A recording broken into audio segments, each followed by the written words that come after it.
Hello friends, स्वागत है आप सभी का एक बार फिर से लर्न बेस चैनल पर, जिसमें आज हम प्रॉपर्टीज ऑफ बल्क मैटर के पार्ट 2 को कवर करेंगे, जिसमें आज हम सारे क्वेश्चंस को कवर कर लेंगे इलास्टिसिटी से रिलेटेड। और पिछले पार्ट में जो क्वेश्चन आप लोगों से पूछा गया था उस क्वेश्चन का जवाब हम लोग लास्ट में डिस्कस करेंगे। तो पिछले पार्ट में हमने एक कॉन्सेप्ट को नहीं किया था, वो था work done in a stretched wire, तो उसे आज हम कवर करेंगे। फिर उसके बाद हम क्वेश्चंस को स्टार्ट करेंगे। तो चलिए स्टार्ट करते हैं। Work done in a stretched wire यानी कि खिंचे हुए तार में जो कार्य होगा वह क्या होगा। तो स्ट्रेच वायर है तो उसमें कौन सी एनर्जी होगी, इलास्टिक पोटेंशियल एनर्जी यानी कि प्रत्यस्तता स्थितिज ऊर्जा हो। ठीक है, तो जो U होगा वो आप लोगों का हो जाएगा 1/2 F इंटू एल, और F को हम लोग लिख सकते हैं स्ट्रेस, और L यहाँ पर आ जाएगा डेल्टा L, तो इसे हम लिख सकते हैं strain into volume of the wire. और अब हम लोग इलास्टिक पोटेंशियल एनर्जी निकालेंगे पर यूनिट वॉल्यूम के लिए, तो वॉल्यूम से डिवाइड दे देंगे तो आपका आ जाएगा 1/2 स्ट्रेस इंटू स्ट्रेन।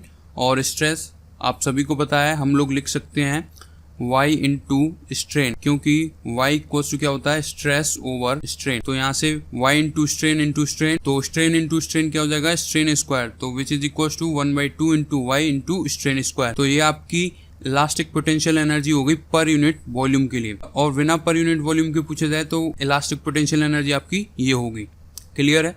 तो चलिए आगे बढ़ते हैं। क्वेश्चन नंबर 12 से 11 तक हम लोगों ने कवर कर लिए। 10 हमने कवर किए थे, 11 का आंसर आप लोगों ने कमेंट किया था, जिसे हम लास्ट में डिस्कस करेंगे। क्वेश्चन नंबर 12 है, how is modulus of rigidity related to Young's modulus, यानी कि यंग्स मॉडुलस से मॉडुलस ऑफ रिजिडिटी किस तरीके से रिलेटेड है।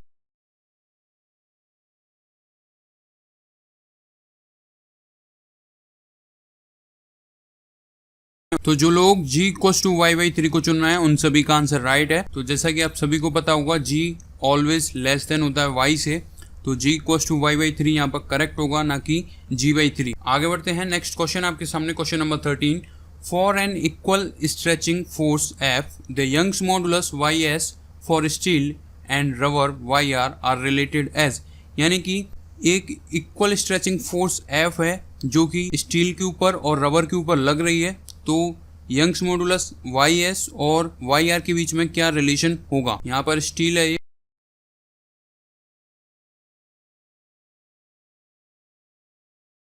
तो जो लोग ऑप्शन नंबर सी को चुन रहे हैं उन सभी का आंसर राइट है। Young's modulus of steel is greater than Young's modulus of rubber. Next question आपके सामने, question number 14, Hooke's law states that, यानी हुक्स लॉ क्या बताता है।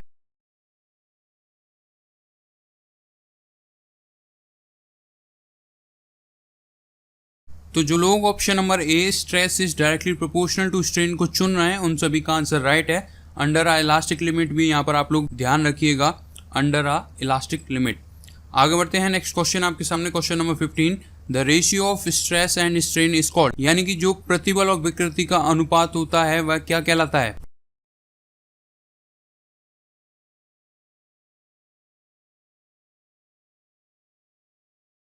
तो बहुत ही सिंपल क्वेश्चन है, और जो लोग option number C modulus of elasticity को चुन रहे हैं उन सभी का आंसर राइट है। स्ट्रेस ओवर स्ट्रेन का रेशियो मॉडुलस ऑफ इलास्टिसिटी कहलाता है।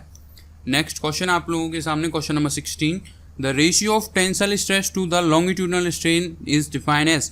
तो ये सारे क्वेश्चंस आपके प्रीवियस वीडियो से रिलेटेड ही हैं, यानी कि जिन लोगों ने उस वीडियो को देखा है, नोट्स बनाए हैं, उनसे ये सारे क्वेश्चन बड़ी आसानी से हो रहे होंगे। तो tensile stress upon longitudinal strain होता है आपका यंग्स मॉडुलस ऑफ इलास्टिसिटी, यानी कि y इक्वल्स टू होता है आपका tensile stress over longitudinal strain. आगे बढ़ते हैं। नेक्स्ट क्वेश्चन आपके सामने, question number 17, the correct increasing order of coefficient of elasticity of copper, steel, glass and rubber is. तो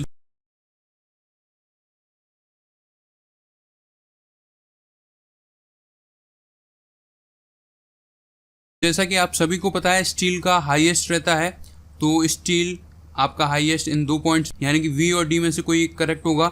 A और C तो बिल्कुल नहीं होंगे। और सबसे कम रबर की होती है, तो वो यहाँ पर है। अब डाउट आता है कॉपर और ग्लास में किसकी इलास्टिसिटी सबसे ज्यादा है। तो कॉपर से कम इलास्टिसिटी आपकी ग्लास की होगी और उससे ज्यादा आपकी स्टील की होगी, यानी कॉपर से ज्यादा स्टील की होगी। तो रबर, ग्लास, कॉपर, स्टील, इस तरीके से ऑप्शन नंबर डी यहाँ पर करेक्ट हो। आगे बढ़ते हैं। नेक्स्ट क्वेश्चन आपके सामने, question number 18, if the length of a wire is reduced to half then it can hold the, यानी कि अगर किसी वायर की लेंथ को हाफ कर दिया जाए तो वह कितना लोड होल्ड कर सकता है।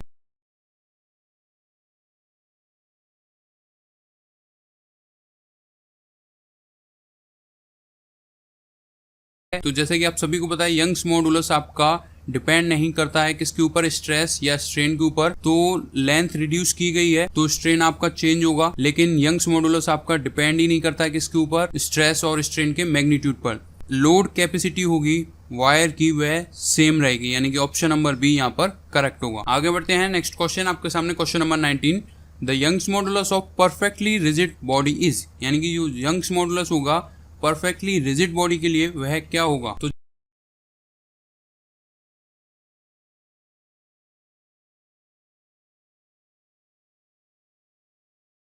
जो लोग ऑप्शन नंबर बी 0 को चुन रहे हैं उन सभी का आंसर रॉन्ग है, और जो लोग ऑप्शन नंबर सी इन्फिनिटी को चुन रहे हैं उन सभी का आंसर राइट है। जैसा कि आप सभी को पता है y इक्वल्स टू होता है स्ट्रेस ओवर स्ट्रेन, यहाँ पर आएगा tensile stress over longitudinal strain, और परफेक्टली रिजिड बॉडी है तो स्ट्रेन यहाँ पर क्या होगा 0 होगा, तो y आपका क्या हो जाएगा इनफाइनाइट।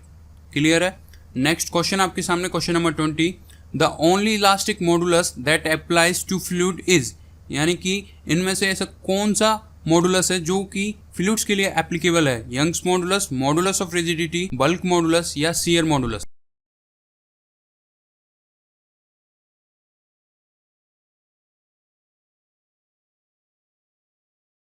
तो जैसा कि आप लोगों को पिछले पार्ट में ही बताया था, बल्क मॉडुलस आप लोगों का फ्लूइड्स के लिए एप्लीकेबल है, जबकि Young's modulus and modulus of rigidity आपका सॉलिड्स के लिए एप्लीकेबल है, और शेयर मॉडुलस भी आपका सॉलिड्स के लिए एप्लीकेबल है। तो यहाँ पर आंसर करेक्ट होगा option number C, bulk modulus for fluids. Next question आपके सामने, question number 21। The reciprocal of the bulk modulus is called.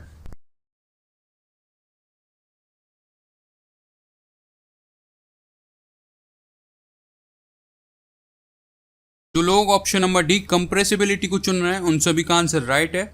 Bulk modulus का रेसिप्रोकल कंप्रेसिबिलिटी कहलाता है। आगे बढ़ते हैं नेक्स्ट क्वेश्चन आपके सामने, question number 22।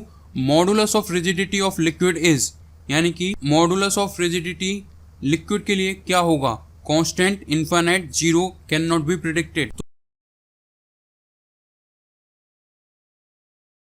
Modulus of rigidity liquid के लिए होता ही नहीं है, तो इसलिए ऑप्शन नंबर सी यहाँ पर करेक्ट होगा, 0।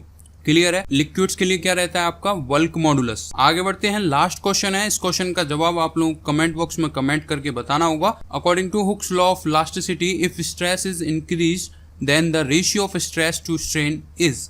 तो आप लोगों को इस क्वेश्चन का जवाब कमेंट बॉक्स में कमेंट करके बताना होगा। और अब हम लोग डिस्कस करेंगे अपने प्रीवियस वीडियो के क्वेश्चन को, जो कि क्वेश्चन नंबर 11 था। Which of the following is the correct relation, तो इनमें से कौन सा करेक्ट रिलेशन है। तो जिन लोगों ने ऑप्शन नंबर बी को चुना था, y is greater then g, उन सभी का आंसर राइट है। जैसे कि आप लोगों को यहाँ पर क्लियर हो चुका है, g equals to y by 3 times less होता है y से। प्लीज वीडियो को लाइक कीजिए, अपने दोस्तों के साथ शेयर कीजिए, और अगर अभी तक आप लोगों ने लर्नवेज चैनल को सब्सक्राइब नहीं किया तो रेड बटन पर क्लिक करके चैनल को सब्सक्राइब कीजिए और बेल आइकन को जरूर दबाइए, जिससे कि आप लोगों को आने वाली नई वीडियोस की नोटिफिकेशन तुरंत मिल सके। और अगर अभी तक आप लोगों ने लर्नवे ऑनलाइन टेस्ट ऐप को डाउनलोड नहीं किया तो उसे डाउनलोड कीजिए, सब कुछ फ्री है, और पीडीएफ के लिए आप लोग लर्नवे ऑफिशियल ऐप को डाउनलोड कर सकते हो। तो मिलते हैं इसी प्रकार से नेक्स्ट वीडियो में, तब तक के लिए घर पे रहिए, सेफ रहिए। Thank you.